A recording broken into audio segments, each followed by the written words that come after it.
प्यारे भक्तों, जय श्री कृष्णा। क्या कभी आपने ये महसूस किया है कि आपकी जिंदगी का सबसे बड़ा दुश्मन कोई बाहरी व्यक्ति नहीं है, कोई विरोधी नहीं है, बल्कि आपका अपना ही मन है। वही मन जो कभी आपको ऊंचाइयों तक पहुंचने का साहस देता है, वही मन कभी आपको इतनी गहराई में धकेल देता है कि आप खुद को पहचानना तक भूल जाते हैं। जरा एक पल के लिए रुककर सोचिए, अगर किसी इंसान को किसी बीमारी ने नहीं हराया, किसी दुर्घटना ने नहीं हराया, किसी दुश्मन ने नहीं हराया, लेकिन फिर भी वो अंदर से पूरी तरह टूट गया, तो आखिर उसे किसने हराया होगा? उसके अपने विचारों ने, उसकी अपनी कल्पनाओं ने, उसके अपने डर ने।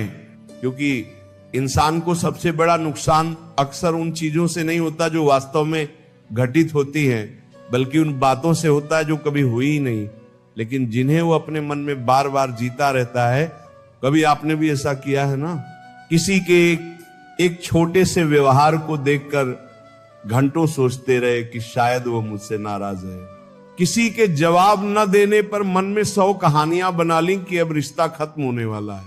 किसी छोटी सी गलती के बाद खुद को बार बार दोष देते रहे कि मुझसे हमेशा गलतियां ही क्यों होती हैं, और फिर धीरे धीरे बिना एहसास किए आप अपने ही विचारों के कैदी बन गए। सच कहूं तो दुनिया में बहुत कम लोग ऐसे हैं जिन्हें किसी दूसरे इंसान ने हराया हो, लेकिन ऐसे लाखों लोग हैं जिन्हें उनकी अपनी सोच ने हरा दिया। क्योंकि जब मन नियंत्रण में होता है तो वह हमारा सबसे बड़ा मित्र बनता है, लेकिन जब वही मन नियंत्रण से बाहर हो जाता है तब वह हमारे भीतर ऐसा तूफान खड़ा कर देता है जिसे कोई और नहीं देख पाता।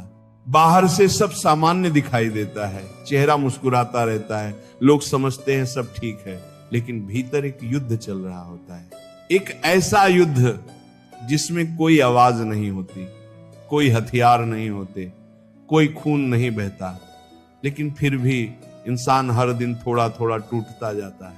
और सबसे दर्दनाक बात क्या है जानते हैं?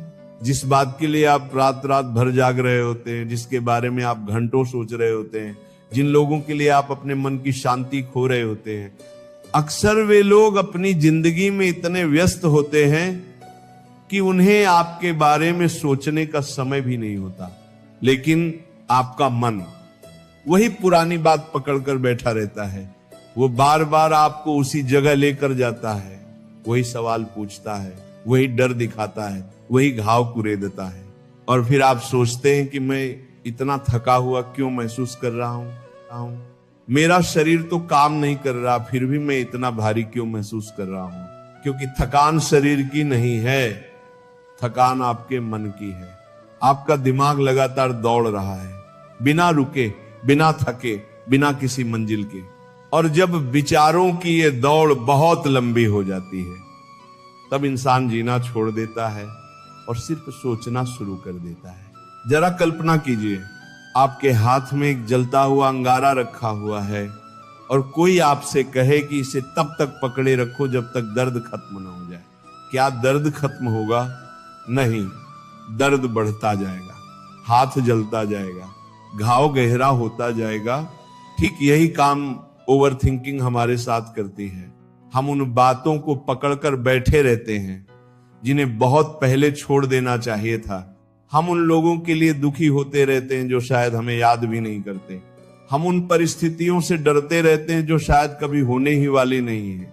और इस पूरी प्रक्रिया में हम अपना वर्तमान खो देते हैं, हमारी मुस्कान खो जाती है, हमारा आत्मविश्वास खो जाता है, हमारी शांति खो जाती है, और सबसे बड़ी बात, हम खुद को खो देते हैं। लेकिन आज मैं आपसे एक बहुत गहरी बात कहना चाहता हूं।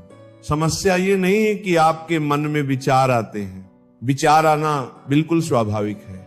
समस्या तब शुरू होती है जब आप हर विचार को सच मान लेते हैं, हर डर को वास्तविकता समझ लेते हैं, हर कल्पना को भविष्य मान लेते हैं, और हर नकारात्मक सोच को अपनी पहचान बना लेते हैं। याद रखिए, आसमान में उड़ते हुए हर बादल का पीछा करना जरूरी नहीं होता। उसी तरह मन में आने वाले हर विचार के पीछे भागना भी जरूरी नहीं होता। कुछ विचार सिर्फ गुजर जाने के लिए आते हैं, कुछ भावनाएं सिर्फ महसूस करने के लिए आती हैं, कुछ डर सिर्फ ये सिखाने आते हैं कि हमें उन पर विश्वास नहीं करना चाहिए। लेकिन हम क्या करते हैं, हम हर विचार को पकड़ लेते हैं, उसे अपने साथ बैठा लेते हैं, उसे खिलाते पिलाते हैं, और फिर वही विचार इतना बड़ा हो जाता है कि वो हमारे पूरे जीवन पर कब्जा कर लेता है।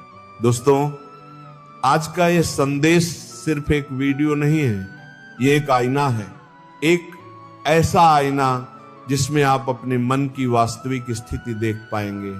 क्योंकि आज हम किसी और को बदलने नहीं जा रहे हैं, हम दुनिया को बदलने नहीं जा रहे, हम परिस्थितियों को बदलने नहीं जा रहे हैं।